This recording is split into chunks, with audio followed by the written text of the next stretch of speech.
হাই school Tamulpur আৰু এই স্কুলৰ পৰম শ্ৰদ্ধাৰ অধ্যক্ষ মহোদয় আৰু মোৰ পৰম শ্ৰদ্ধাৰ শিক্ষাগুৰুসকল কৰ্মচাৰীবৃন্দ আৰু মোৰ মৰমৰ ছাত্ৰ ছাত্ৰীসকল মই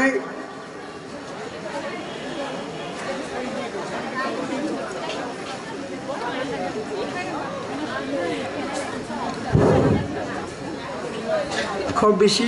দীঘল কথা কম বুলি মই ভাবা নাই আমাৰ কালচাৰ শ্ব' আহি আছে এতিয়া আৰু যিয়ে নহওক আমাৰ বৈশ্য ডাঙৰীয়াই যথেষ্ট সাৰ গৰ্ব বক্তব্য আৰু কথাবিলাক কৈ গৈছে মই নিজৰ জীৱনৰ অভিজ্ঞতাৰ পৰা কি শিকিলোঁ এইখিনি মই অকণমান ক'ব বিচাৰিছোঁ আৰু ইয়াৰ উপৰিও মনৰ বিষয়ে মই অকণমান ক'ম যাক মনৰ শিক্ষা মাইণ্ড এডুকেশ্যন নামৰ এটা ইণ্টাৰনেশ্যনেল কোৰ্চ আছে তাৰ পৰা মই এটা কোৰ্চ সমাপ্ত কৰিছিলোঁ আৰু এই বিষয়ে মই 4খন কিতাপো লিখিছোঁ ইতিমধ্যে গতিকে মই য'তে যাওঁ অকণমান মাইণ্ড এডুকেশ্যনৰ বিষয়ে মই ক'ব বিচাৰোঁ আজিও মই ইয়াতে কেইষাৰমান ক'ম বুলি ভাবিছোঁ জয়তে যিসকল ছাত্ৰ ছাত্ৰীয়ে আমাৰ এই NRDS ছেকেণ্ডাৰী স্কুলত এই বছৰ নামভৰ্তি কৰিলে সেই সমূহ মৰমৰ ছাত্ৰ ছাত্ৰীলৈ মই ইয়া বৰা মৰম যাচিছোঁ जायफोर अनजालि फिसाफोरा देग्लाय नैबे फरायसालियाव मुं थिसनबाय बै फिसाफोरनिसिम आंनि अननायखौ बावहरदों आरो मिजिंथिदों जाहाथे बिसोर जौगालांनो हायो आरो मैं आशा কৰিছোঁ जाहाथे नवागतবিলাক নিজৰ জীৱন সংগ্ৰামত যাতে আগবাঢ়ি যাব পাৰে যাহক প্ৰথমে মই অকণমান মনৰ বিষয়ে ক'ব বিচাৰিছোঁ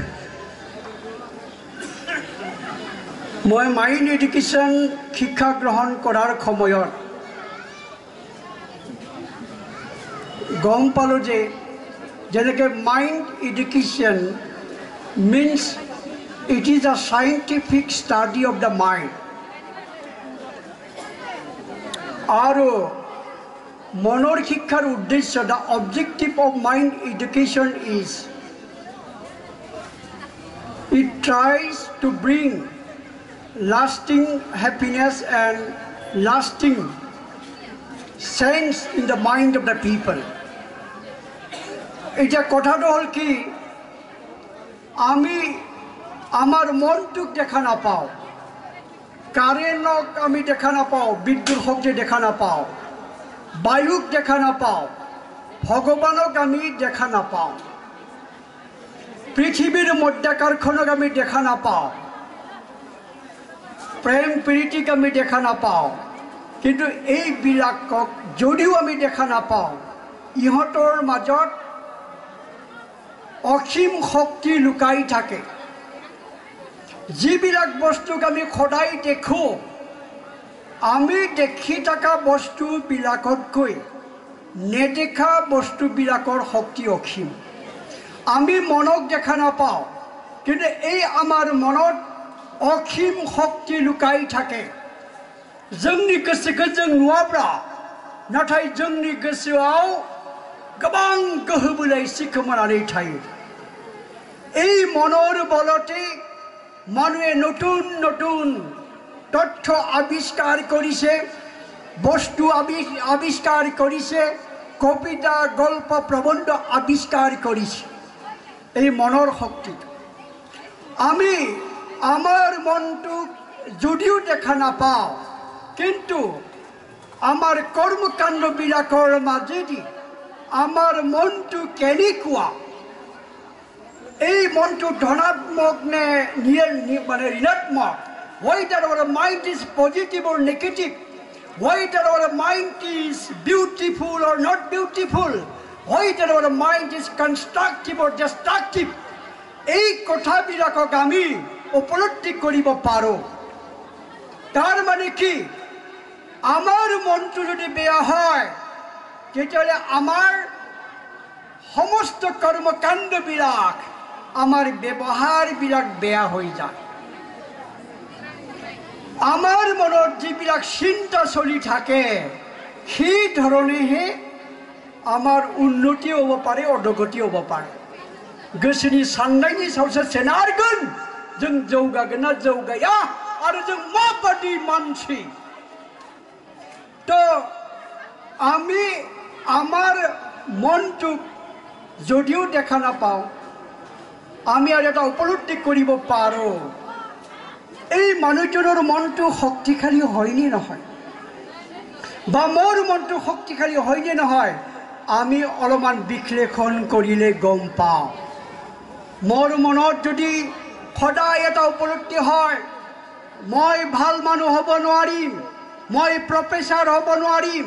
মই ভাল ব্যৱসায়ী হ'ব নোৱাৰিম, মই ভাল শিক্ষক হ'ব নোৱাৰিম, নোৱাৰিম, that means I cannot do, I cannot do, I cannot do, এই ধৰণৰ যদি ফিলিং হয়, আমাৰ যদি অনুভূতি হৈ থাকে, তাৰ মানে তোমাৰ মনটো দুৰ্বল। আৰু যদি মোৰ মনত সদায় এটা সংগ্ৰামী সত্তা জ্বলি আছে, মই মানুহ হ'ব পাৰিম, মই প্ৰফেচাৰ হ'ব পাৰিম, মই ভাল ব্যৱসায়ী হ'ব পাৰিম, মই 1 নম্বৰ চাউল খাইহে এৰিম, মই 1 নম্বৰ ঘৰ বনাই এৰিম, এই ধৰণৰ যদি চিন্তাবিলাকেই আমাৰ মনত যদি বাল লৈছে, that means your mind is really strong. আৰু এটা কথা দেই, আমাৰ মনটোক আমি শক্তিশালী কৰিব পাৰোঁ আৰু দুৰ্বল কৰিব পাৰোঁ। যেনেকৈ আমাৰ শৰীৰটোক আমি যদি শক্তিশালী কৰিব বিচাৰিছোঁ 3টা কাম কৰিব লাগিব। আমাৰ মনটোক যদি আমি শক্তিশালী কৰিব বিচাৰিছোঁ 3টা কাম কৰিব লাগিব। শৰীৰৰ ক্ষেত্ৰত তোমালোকে চোৱা, নম্বৰ 1 ভাল খাদ্য খাব লাগিব। মই ছাত্ৰ ছাত্ৰী কৈছোঁ দেই, ভাল খাদ্য খাব লাগিব, প্ৰপাৰ ডাইট। তাৰপিছত ভাল ধৰণৰ এক্সাৰচাইজ, প্ৰপাৰ এক্সাৰচাইজ, কচৰত খালামনাंगोन। তাৰপিছত নম্বৰ 3 শৰীৰটোক জিৰণিও দিব লাগিব। বাছি খাবা জাগি খুবা বুলি কোৱাৰ দৰে যিবিলাক খাদ্য খালে আমাৰ মনৰ ধৈৰ্য বাঢ়ে, আমাৰ শৰীৰটো শক্তিশালী হয়, আমাৰ শক্তিটো বাঢ়ি যায়, এই ধৰণৰ বস্তুটো আমি খাব লাগিব। আৰু এক্সাৰচাইজ কৰিব লাগিব, কোনো হাতীৰ বাতি নাই। শৰীৰ উদ্যম খুনে ধৰ্ম সাধনম বুলি কৈছে। শৰীৰটো মজবুত কৰাৰ কাৰণে ষ্টিল বডি, সংগ্ৰাম কৰিব পৰা, কষ্ট কৰিব পৰা হিচাপে গঢ় দিয়াৰ কাৰণে 1 ঘণ্টা আধা ঘণ্টা হ'লেও আমি এক্সাৰচাইজ কৰিব লাগিব। তাত কোনো হাতীৰ বাতি নাই। আৰু ইয়াক আমি অলপ অলপ ৰেছো দিব লাগিব। ঠিক তেনেকৈ আমাৰ মনটোক যদি আমি শক্তিশালী কৰিব বিচাৰিছোঁ, if we want to make strong our mind, number 1 মনৰো খাদ্য থাকে, the diet of the mind। মনৰ খাদ্যটো কি? ভাল ভাল জ্ঞান, ধনাত্মক জ্ঞানবিলাকক আমি সংগ্ৰহ কৰিব লাগিব, সদায় শিকিব লাগিব। শিকিলেহে জিকি বুলি কোৱাৰ দৰে এটা লাৰ্নিং এটিটিউড, শিকাৰ এটা মেণ্টেলিটি, सोलोंनो लुगैनाय मोनसे गोसो, শিকিলেহে জিকে বুলি কোৱাৰ তাৰ কাৰণটো কি? আমি শিকিলেহে জানিব পাৰোঁ, জানিলেহে আমি বিকাশ কৰিব পাৰোঁ। গতিকে আমি ভাল ভাল জ্ঞানবিলাকক গ্ৰহণ কৰিব লাগিব ভাল কিতাপ পঢ়ি ভাল কথা শুনি ইউটিউবৰ পৰাও ভাল ভাল কথাবিলাকক শুনি পেলাই আমাৰ মনটোক আমি শক্তিশালী কৰিব লাগিব জ্ঞানী কৰিব লাগিব আৰু জ্ঞানটো লাভ কৰাৰ পিছত আমি এই জ্ঞানবিলাকক কামতো ব্যৱহাৰ কৰিব লাগিব ইয়াকে কয় প্ৰজ্ঞাৰ সাধনা মই জ্ঞানটো ল'লো কিন্তু মই ব্যৱহাৰ নকৰিলোঁ একো কাম নাই that means what profound application of knowledge is called the wisdom timely application of knowledge is called the wisdom তাৰ মানে তোমালোকে যি জ্ঞান পালা সেই জ্ঞানটোক সময়মতে গভীৰভাৱে যদি আমি ব্যৱহাৰ কৰিব পাৰোঁ তেতিয়াহ'লে আমাৰ বিকাশ अनिवार्य आमी बिकास करिब पारिमे फिसाफोर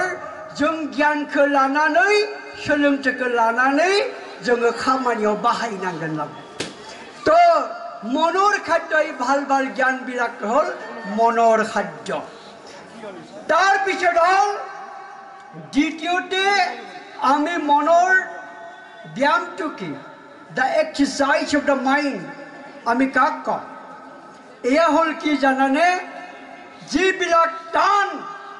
কাম সেইবিলাকক কৰাৰ কাৰণে তুমি মানসিকভাৱে প্ৰস্তুত হ'ব লাগিব আৰু তুমি আগবাঢ়ি যাব লাগিব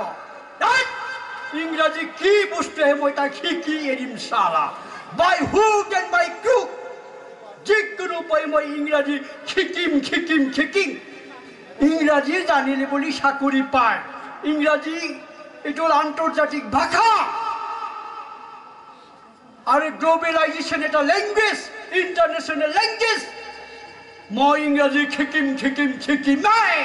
কোনো হাতীৰ বাটি নাই জিন্দগী জানি পাৰি গ'লে কি নেহি চৰংগা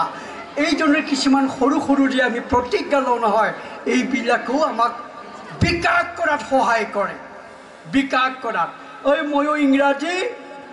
প্ৰতিজ্ঞা কৰি পেলাই শিকিছিলোঁ মোক দাদাই কৈছিল ক্লাছ 8ত তাৰ এই কটনৰ ছাত্ৰবিলাক আহিছিল আমাৰ ঘৰত আহোঁতে সিহঁতৰ আঁঠুৱা মই তৰি দিছিলোঁ তেতিয়া তিনিজন দাদা সিহঁতে মোক বাবা ভাইটি এতিয়া কোৱাচোন মই ভাত খালোঁ ইংৰাজী বনোৱাচোন অনুবাদ কৰা মই পঢ়ি আছোঁ ইংৰাজী বাক্য অনুবাদ কৰা সেই মই নোৱাৰোঁ দেই বুলি কৈ দিছিলোঁ মই তেতিয়া দাদা হঠাৎ উপস্থিত হ'ল আজি সি কি ক'লে জানে সি ক'ত ইংৰাজী পাৰিবহে এই ক্লাছ 8ৰ এতিয়ালৈকে ক'ত বিহু নাচি ফুৰে গাঁৱে গাঁৱে ঘূৰি ফুৰে খেলা ধূলা কৰে গান বাজনা কৰি ফুৰে তাৰ কাম নাই আৰু সি মদৰে জীৱনত কটন কলেজত চিটো নাপাই যা বুলি কৈছে আলহী যোৱাৰ পিছতো মোক তামান গালি তাত ক্লাছ 8 পাইছে টেন্স একো নাজানা ভইচেন্স একো নাজানা কি কৰি খাবা তুমি তোৰ দৰে চলি থাকাতকৈ মৰি যোৱাই ভাল বুলি কৈছিল আয়ৈ দেহি দেখিছেনে কেনেকুৱা কথা কয় হয় নহয় আৰু সেইদিনাই মই প্ৰতিজ্ঞা কৰিছোঁ মই ইংৰাজী শিকিমেই আৰু সঁচাকৈ মই সেইদিনাৰ পৰা মই ইংৰাজী পঢ়িলোঁ ৰঙিয়া বাজাৰত আহি পেলাই 8খনমান ইংৰাজী গ্ৰামাৰ কিতাপ কিনি লৈ গৈছোঁ তামান পঢ়িছোঁ আমাৰ দিনত টিউশ্যন নাই সুবিধা আৰু যিজন ছাৰে মোক ইংৰাজী শিকাইছিল মই একো তালামুঠো বুজি নাপাইছিলোঁ যাৰ ফলত নিজেই প্ৰতিজ্ঞা কৰিলোঁ নহয় ইংৰাজীটো শিকিম বুলি একদম লাগি থাকোঁ ইংৰাজী তাৰপিছত কি জানে আৰু এটা মই প্ৰতিজ্ঞা কৰিলোঁ মই চালা ডায়েৰী লিখিম আৰু কি কৰিলোঁ সেই ক্লাছ 8ৰ পৰা এই বুঢ়া বয়সলৈকে প্ৰায় 45 বছৰ সদায় ইংৰাজীতে ডায়েৰী লিখোঁ হ'লেও নহ'লেও ইংৰাজীতে ডায়েৰী লিখোঁ আৰু হ'লেও নহ'লেও নিজৰ ঘৰতে তামান ইংৰাজী বকি থাকোঁ এই গৰুৰ বিষয়ে this is a cow the cow has a long tail বুজা নাই পাগলাৰ দৰে বকি থাকোঁ বুজা নাই তাৰপিছত সৰু সৰু ইংৰাজী কিতাপবিলাক কিনি আনিলোঁ গল্প পুথিবিলাক চালোঁ এই ৰিডিঅ'ত শুনিলোঁ মানে লেকচাৰবিলাক শুনিলোঁ আৰু ইয়াৰ পিছত মই ৰঙিয়া কলেজৰ বড়োবিলাকৰ ছেক্ৰেটাৰী হওঁ বাথৌ পূজা কমিটি মই কওঁ ভাইসকল মই অসমীয়া মিডিয়ামৰ মানুহ দেই মই কিবা বড়ো ভালকৈ ক'ব নাজানো মাৰি দিওঁ ইংৰাজীত লেকচাৰ তাৰপিছত কটন কলেজতো পঢ়িলোঁ মই তাতো কটন কলেজৰ মই ছেক্ৰেটাৰী হ'লোঁ বড়োবিলাকৰ বড়ো লিটাৰেৰী ছ'চাইটিত মই অসমীয়া মিডিয়ামত পঢ়ি অহা মানুহ বড়ো ভালকৈ ক'ব নাজানো মাৰি দিওঁ ইংলিছত চলা হ'লেও নহ'লেও তাৰপিছত এডুকেশ্যন ডিপাৰ্টমেণ্টত ছেমিনাৰ হয় হ'লেও নহ'লেও মই ইংৰাজী মাৰি দিওঁ তাৰপিছত কি হ'ল জানেনে মোৰ ছাত্ৰ ছাত্ৰীসকল হকে নহকে মই অলপমান এতিয়া ইংৰাজী ক'ব পাৰোঁ আৰু লিখিব পাৰোঁ আৰু এটা নহয় দুটা নহয় প্ৰায় ২৭ বছৰ মই ল'ৰা ছোৱালীবিলাকে ইংৰাজী শিকাইছোঁ মোৰ নিজৰ ঘৰত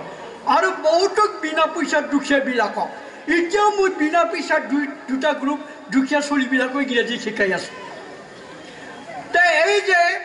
প্ৰতিজ্ঞা কৰিলে কিছু কামবিলাক হয় সৰু সৰু প্ৰতিজ্ঞা কৰি পেলাই কাম কৰোঁ নহয় তেতিয়া কেতিয়াবা ডাঙৰ কামটো হৈ যায় তো তেনেকৈ কি ক'লোঁ মই আমাৰ মনটো শক্তিশালী কৰাৰ কাৰণে যিবিলাক কাম কৰিবলৈ আমি টান পাওঁ এই টান কামবিলাকক কৰাৰ কাৰণে আমি আগবাঢ়ি যাব লাগিব মই ৪টা বজাত উঠিব নোৱাৰোঁ মই উঠিমেই মই 10 ঘণ্টা পঢ়িব পৰা নাছিলোঁ মই পঢ়িমেই কাৰণ মোৰ এটা সপোন আছে কি সপোন 1 নম্বৰ মানুহ হোৱাৰ 1 নম্বৰ প্ৰফেচাৰ হোৱাৰ ভাল ব্যৱসায়ী হোৱাৰ ভাল লিডাৰ হোৱাৰ মোৰ এটা সপোন আছে মৰমৰ ছাত্ৰ ছাত্ৰীসকল সপোন এটা সাংঘাতিক বস্তু দেই সপোন এটা থাকিলেই আমাৰ ডক্টৰ প্ৰাঞ্জল বুঢ়াগোহাঁয়ে কোৱাৰ দৰে সপোন এটা থাকিলেই আমি এই সপোনৰ পিছে পিছে দৌৰি থাকিব পাৰোঁ সপোন এটা থাকিলেই সপোনটো পোৱাৰ কাৰণে যুঁজি যুঁজি আমি মৰিব পাৰোঁ সপোন এটা থাকিলে এই সপোন দেখি দেখি আমি শুই যাব পাৰোঁ সপোন এটা থাকিলে জীয়া মানুহৰ দৰে আমি জীয়াই থাকিব পাৰোঁ সপোন এটা থাকিলে আমাৰ জীৱনৰ দুখবিলাকক আমি মোচন কৰিব পাৰোঁ সপোন এটা থাকিলে আমি আনৰ চকুলো মুচিব পাৰোঁ সপোন এটা থাকিলে আমাৰ জীৱনটোক আমি গতিময় কৰিব পাৰোঁ আৰু সপোন এটা নাথাকিলে আমি মৰা মানুহৰ দৰে জি থাকিব পাৰোঁ গতিকে সপোনটো থাকিব লাগিব গতিকে যিয়ে নহওক মই কিবা এটা ক'লোঁ কোনোবাফালে গ'লোঁ যে মনটো শক্তিশালী কৰাৰ কাৰণে এইদৰে মনৰ এক্সাৰচাইজ বা ব্যায়ামবিলাক হ'ল টান টান কাম কৰাৰ কাৰণে আগবাঢ়িব লাগিব they to speak they to do and they to think বুলি কৈছে আৰু মনৰ যিটো বিশ্ৰাম মনৰ বিশ্ৰামটো কি জানানে আমাৰ এজন আমাতকৈ জানা মানুহৰ লগত আমাৰ গভীৰ সম্পৰ্ক থাকিব লাগিব যাৰ লগত আমি আমাৰ অন্তৰৰ প্ৰত্যেকটো কথাক আমি ভাল বেয়া সকলো কথা আলোচনা কৰিব পাৰোঁ মনৰ কথাবিলাকক কাৰোবাৰ আগত যদি আমি ব্যক্ত কৰোঁ মনটো কিমান বঢ়িয়া লাগি যায় মনটো জানো কিবা পাতল পাতল লাগি যায় তো তেনেকৈ আমি মনটোক শক্তিশালী কৰিব পাৰোঁ আৰু দুৰ্বল কৰিব পাৰোঁ আৰু এই মনটো এনেকুৱা বস্তু নহয় জাপানত গোল্ডফিছ নামৰ এক প্ৰজাতিৰ মাছ আছে এই মাছবিলাকক যদি আমি সৰু বাচনত যদি থওঁ বা একুৰিয়ামত যদি আমি থওঁ তাত যদি আধাৰ খাদ্য দি থওঁ সেই 4 চেণ্টিমিটাৰৰ পৰা 5 চেণ্টিমিটাৰ ডাঙৰ আৰু দীঘল হয় আৰু সেই মাছটোকে যদি আমি নদীত এৰি দিওঁ সেই মাছটো তেতিয়া 9 চেণ্টিমিটাৰৰ পৰা 10 চেণ্টিমিটাৰ ডাঙৰ আৰু দীঘল হয় আৰু সেই মাছটোকে যদি আমি সাগৰত যদি পেলাই দিওঁ 90 চেণ্টিমিটাৰৰ পৰা 120 চেণ্টিমিটাৰলৈকে ডাঙৰ দীঘল হয় ইয়াৰ কাৰণটো কি জানানে মাইহঁত যেতিয়া আমি তাক সৰু পাত্ৰ এটাত থলোঁ আধাৰ দি থাকিলোঁ খাদ্য দি থাকিলোঁ তাৰ কোনো পৰিশ্ৰম নাই খাও পিও মস্ত কৰোঁ খাই লৈ আৰু শুই থাকে আৰামত আৰু মজা কমফৰ্টেবল জব যেতিয়া তাক আমি নদীত পেলাই দিলোঁ সি সংগ্ৰাম কৰিবলগীয়া হ'ল ডাঙৰ মাছবিলাকে তাক খাবৰ কাৰণে খেদি থাকে তেতিয়া কি হ'ল জীয়াই থকাৰ কাৰণে তামান সংগ্ৰাম কৰিবলগীয়া হ'ল যুঁজিবলগীয়া হ'ল অনাই পুনাই ঘূৰি ফুৰিবলগীয়া হ'ল আৰু এই সংগ্ৰাম কৰাৰ লগে লগে সি শাৰীৰিক আৰু মানসিকভাৱে মজবুত হৈ গ'ল ক'ত 4 চেণ্টিমিটাৰ 5 চেণ্টিমিটাৰ চালাটা নৌৰ পৰা 15-20 চেণ্টিমিটাৰলৈকে ডাঙৰ দীঘল হ'ল আৰু যেতিয়া তাক সাগৰত আমি এৰি দিলোঁ আৰু সাগৰত নদীতকৈ বেছি সংগ্ৰাম কৰিবলগীয়া হ'ল কাৰণ এনি টাইম এনি মমেণ্ট ডাঙৰ মাছবিলাকে তাক খতম কৰাৰ কাৰণে চেটেপ কৰাৰ কাৰণে চেষ্টা কৰি থাকে সেইবিলাকৰ পৰা বাচি থকাৰ কাৰণে দিনে ৰাতে সংগ্ৰাম কৰি জীয়াই থাকিব লগা হ'ল যাৰ কাৰণে সেই মাছটোৱে কিমান বিকাশ হ'ল 90ৰ পৰা 100 চেণ্টিমিটাৰ দীঘল আৰু ডাঙৰ সি মানে লৈকে বিকাশ হ'বলগীয়া হ'ল তো তেনেকৈ আমাৰ মনবিলাকো তেনেকুৱাই আমি যিমানেই তাক কামত লগাম যিমানেই তাক আমি শক্তিশালী কৰিম যিমানেই আমি তাক সংগ্ৰামী কৰিম যিমানেই আমি আমাৰ জীৱন যুদ্ধত আমি তাক জঁপিয়াই পেলোৱাত ব্যৱহাৰ কৰিম সিমানে এই মনটো শক্তিশালী হৈ যাব জ্ঞানী হৈ যাব বুদ্ধিমান হৈ যাব আৰু মানে কি হ'ব সত্যগুণী হ'ব আৰু তেনেকৈ আমি বিকাশ কৰিব পাৰিম গতিকে এয়া হ'ল মনৰ কথা যাক অকণমান মই মোৰ জীৱনৰ কথা কৈছোঁ এয়া হ'ল ডায়েৰীৰ বিষয়ে অলপমান কওঁ মই য'তে যাওঁ প্ৰায় ছাত্ৰবিলাকক কওঁ আমি প্ৰত্যেক দিনাই ডায়েৰী লিখিব লাগে ছানড্ৰেভ বুলি কয় বড়ো ছানড্ৰেভ নামে ডায়েৰীটো কি ইয়াক কিছুমানে গোল ডায়েৰী বুলিও কয় বা ডায়েৰী সদায় আমি কি কৰিব লাগে যে ভাত খোৱাৰ পিছত ৰাতি আমি আজি কি কৰিলোঁ মোৰ জীৱনৰ ভৱিষ্যতৰ যিটো সপোন এই সপোনটোক বাস্তৱত ৰূপায়িত কৰাৰ কাৰণে মই আজি কি কাম অহাকালি মই কি কাম কৰিম নহ'লে মই ৰাতিপুৱাই এটা পৰিকল্পনা কৰিব লাগিব আজি মই কি কাম কৰিম আৰু তাৰপিছত গধূলি ভাত খোৱাৰ পিছত মই যে যিবিলাক কাম কৰিম বুলি মই লক্ষ্য স্থিৰ কৰিছিলোঁ এইখিনি মই কৰিব পাৰিছোঁ নে নাই কৰিলোঁ নে নাই আৰু যদি ভালকৈ কৰিব পাৰিছোঁ নিজেই নিজক নাম্বাৰ দি ল'বা আৰু ময়ো কৈছোঁ নহয় কোনোবা এটা মিটিঙত কোনোবা এটা ছাৰে কৈছিলে যে ডায়েৰী লিখিবা আৰু সেই ডায়েৰীটোৱে তোমাৰ জীৱনটোক নেতৃত্ব দি লৈ যাব diary will lead your life কাৰণ যেদিনাখন তুমি ডায়েৰী লিখিবলৈ বহিলা বহি দেখিলা মই দেখোন একোৱেই কাম নকৰিলোঁ আজি তেতিয়া মনত দুখ হয় আৰু কি হ'ব তেতিয়া লগে লগে তুমি প্ৰতিজ্ঞা কৰিব লাগিব সিদ্ধান্ত ল'ব লাগিব আজি যি হ'ল কালি মই সুন্দৰকৈ দিনটোক মই কটাম আৰু যিবিলাক কাম কৰিম বুলি মই স্থিৰ ল'ম সেইবিলাকক মই কৰি যাম কিছুমানে প্ৰফেচাৰ হ'ম বুলি লক্ষ্য লয় কিন্তু এই যে ডাঙৰ এটা লক্ষ্য ল'লে এই ডাঙৰ লক্ষ্য পোৱাৰ কাৰণে প্ৰত্যেক দিনাই কিছুমান আমি লক্ষ্য ঠিক কৰি পেলাই এই কামবিলাকক কৰি যাব লাগিব মই প্ৰফেচাৰ হ'ম মই অফিচাৰ হ'ম বুলি মই লক্ষ্যটো ল'লোঁ কিন্তু বৰ্তমানত মই একো কাম কৰা নাই কাৰণ আমাৰ ভৱিষ্যতক গঢ় দিয়াৰ ক্ষেত্ৰত আমি বৰ্তমানে কি কাম কৰিছোঁ এই বৰ্তমানৰ কামটোৱে আমাৰ ভৱিষ্যতক কি গঢ় দিব পাৰে গতিকে ভৱিষ্যতে মই যি এটা ডাঙৰ কাম কৰিব বিচাৰিছোঁ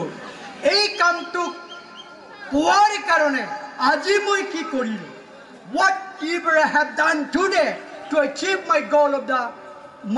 of the life বুলি কৈছে তো তেনেকৈ মোৰ জীৱনত সপোন আছিল মই শিক্ষক হ'ম আৰু এই সপোনটো মই প্ৰায় সদায় ডায়েৰীত লিখিছিলোঁ আৰু ডায়েৰীত লিখিছিলোঁ মই শিক্ষক হ'ম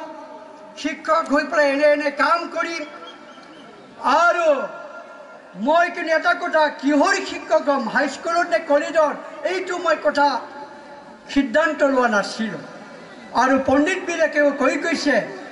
তোমালোকে কি লক্ষ্য লৈছা ইয়াক আমি